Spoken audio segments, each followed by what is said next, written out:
কপালের লেখা যায় না দেখা, কার হায়াত কত দূর। সুপ্রিয় দর্শক মণ্ডলী, আমরা এখন সৈয়দপুর, আর এই সৈয়দপুর থানার 11 নং সোনাপুর ইউনিয়ন, এবং এই ইউনিয়নে এসে এক দাদাকে ভালোবেসে বলতে চাই বয়স তার 120 বছর। সুপ্রিয় দর্শক মণ্ডলী, আমরা এখন সরাসরি তার কাছেই শুনে নেব তার বয়স এবং তার এখন বাস্তব জীবনের কিছু কথা। কাকা আদাব, আপনি এখন কেমন আছেন? আমি তো এখন খুব ভালো নাই, খুব ভালো নাই আপনি? কেন? কিছু বলতে পারি না। কিছু বলতে পারেন না? আচ্ছা, আমরা গাইবান্ধা জেলা থেকে আসছি আপনার কাছে। আচ্ছা এখন আপনার 120 বছর বয়স দেখার জন্য আচ্ছা, আজকে দেখলাম এবং কথা বলছি। আপনার কি 120 বছর বয়স? খুব হবে, হবে? খুব হবে, সুন্দর, খুব হবে না? খুব হবে। আচ্ছা, আপনি সব সময় এই 120 বছরের ইতিহাসে আপনি কত দূর পর্যন্ত হাঁটছেন? কয় কিলো পর্যন্ত জীবনে হাঁটছেন একটু বলেন। বাবা, আমি তো কিছু বলতে পারি না বাবা। বলতে পারেন না? আচ্ছা, কিন্তু হাঁটছেন।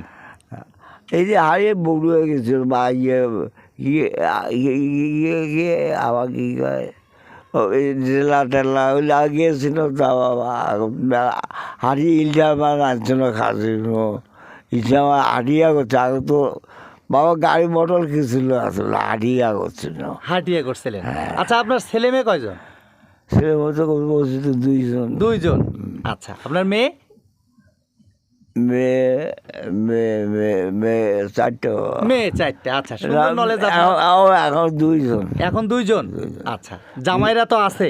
আচ্ছা আচ্ছা, নাতিরা আছে? আচ্ছা, সবাই ভালোবাসে আপনাকে?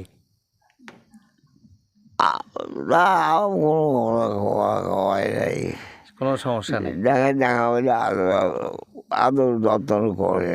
আদর যত্ন করে। সুপ্রিয় দর্শক, আমরা যার সাথে কথা বলছি, আপনাদের ইতিহাসের পাতায় হয়তো এই ভাগ্যবান মানুষটিকে আপনারা অনেকেই কখনো দেখতে পারবেন না। আর এই বয়সে পৌঁছাইতে গেলে তার অনেক বাধা অতিক্রম করে তারপরে কিন্তু যেতে হবে। তিনি পায়ে হেঁটেছেন, আশপাশের লোক যত আমাদেরকে বলেছেন, সে যখন পায়ে হেঁটেছে তখন সে কিলোমিটার, 1 কিলোমিটার 2 কিলোমিটার নয়, আমরা শুনেছি এক জেলা থেকে আরেক জেলা, এর থেকেও বেশি তিনি হাঁটাচলা করেছেন। আমরা এবার তার সঙ্গে সব কিছু শোনার পরে বাস্তব আরেকটি সুন্দর কথা শুনতে যাচ্ছি।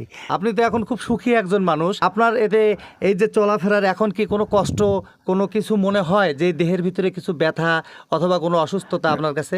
না বাবা, আমার দেহে ব্যথা নাই, কিন্তু এমনি চলতে পারি না বাবা। এমনি চলতে পারেন না? চোখে দেখেন? চোখে দেখতে অপারেশন দেওয়া হয়েছে। অপারেশন করা হয়েছে?